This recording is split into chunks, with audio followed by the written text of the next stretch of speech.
एक ऐसा नाम जो अपराध की दुनिया में किसी मिथक से कम नहीं है। एक ऐसा चेहरा जिसे दशकों से किसी ने खुले तौर पर नहीं देखा, लेकिन जिसका खौफ आज भी बरकरार है। आज बात होगी दुनिया के सबसे वांटेड अपराधियों में से एक, दाऊद इब्राहिम की। सोचिए, जो भी क्राइम की दुनिया को कवर करता है, उसके लिए दाऊद एक पहेली है। वो एक ऐसी चुनौती है जिसका सामना हर रिपोर्टर करना चाहता है। लेकिन ये कहानी सिर्फ एक अपराधी की नहीं है। ये कहानी है एक ऐसे साम्राज्य की जो आज भी पर्दे के पीछे से चलाया जा रहा है। लेकिन सवाल तो यही उठता है ना, कि आखिर ऐसा क्यों है? एक आदमी जो पब्लिक लाइफ से पूरी तरह गायब है, उसका नाम आज भी अंडरवर्ल्ड, बॉलीवुड और यहाँ तक कि इंटरनेशनल पॉलिटिक्स में भी क्यों गूंजता है? चलिए आज इसी पहेली की परतें खोलते हैं। हर कहानी की, जैसा कि कहते हैं, एक शुरुआत होती है। और दाऊद की कहानी की शुरुआत तो बहुत ही अलग है। मतलब एक ऐसे घर से जहां कानून की वर्दी पहनी जाती थी, वहीं से भारत के सबसे बड़े कानून तोड़ने वाले ने जन्म लिया। जरा सोचिए, पिता पुलिस में एक ईमानदार हेड कांस्टेबल और बेटे ने रास्ता चुना जुर्म का।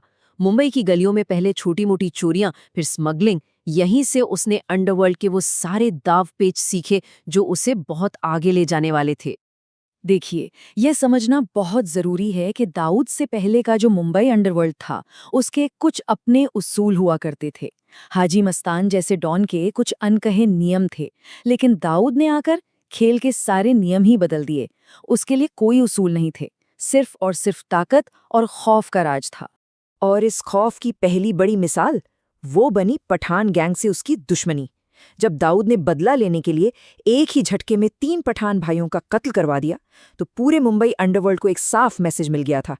एक नया और बेरहम खिलाड़ी मैदान में आ चुका है। लेकिन दाऊद सिर्फ मुंबई का एक लोकल डॉन बनकर नहीं रहना चाहता था। उसकी सोच, उसकी महत्वाकांक्षा बहुत बड़ी थी। उसने अपने गली मोहल्ले के गैंग को एक इंटरनेशनल क्रिमिनल ऑर्गेनाइजेशन में बदल दिया। उसने जुर्म को एक कंपनी की शक्ल दे दी। नाम रखा डी कंपनी। और ये भारत का शायद पहला क्राइम सिंडिकेट था जो किसी कॉरपोरेट कंपनी की तरह काम करता था, जिसका सीईओ बेशक खुद दाऊद था। और इस कंपनी का पोर्टफोलियो सुनेंगे तो किसी मल्टीनेशनल कॉरपोरेशन जैसा लगेगा। यूएई में मॉल और प्रॉपर्टी के जरिए काले धन को सफेद करना, तो दक्षिण अफ्रीका के हीरों के कारोबार पर कब्जा। क्रिकेट की दुनिया में सट्टेबाजी से लेकर बॉलीवुड को फाइनेंस करने तक डी कंपनी का जाल हर उस जगह फैला था जहां पैसा और पावर थी। तो इन सभी कारोबारों से उसने कितनी दौलत बनाई? एक अनुमान के मुताबिक आज उसकी पूरी दुनिया में फैली संपत्ति 40,000 करोड़ रुपए से भी ज्यादा है। ये नंबर उसकी असली ताकत का अंदाजा देता है। इतनी दौलत, इतनी ताकत, लेकिन इसके पीछे का इंसान कैसा है? यही बात उसे और भी ज्यादा खतरनाक बनाती है। उसके साथ काम कर चुके लोग बताते हैं कि वो बहुत ही शांत और धीमी आवाज में बात करता है। कहते हैं कि गुस्सा होने पर भी उसकी आवाज ऊंची नहीं होती, जो उसके ठंडे और क्रूर दिमाग की असली पहचान है। और फिर एक ऐसी घटना हुई जिसने दाऊद को एक गैंगस्टर से आतंकवादी बना दिया। और यहीं से शुरू हुआ उसके खिलाफ 30 साल लंबा एक इंटरनेशनल मैनहंट। वो तारीख थी 12 मार्च 1993। मुंबई में एक के बाद एक हुए बम धमाकों ने देश को हिला कर रख दिया।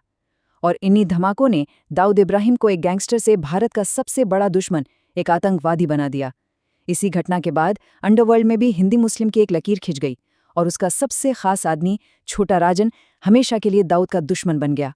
जैसे ही धमाकों के बाद उस पर शिकंजा कसना शुरू हुआ, दाऊद दुबई से भागकर अपने सबसे सेफ ठिकाने यानी पाकिस्तान के कराची पहुंच गया।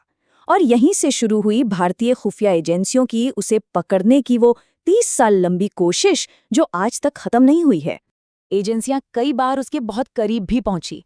साल 2005 में उसकी बेटी की शादी के मौके पर एक बहुत बड़ा ऑपरेशन प्लान किया गया था।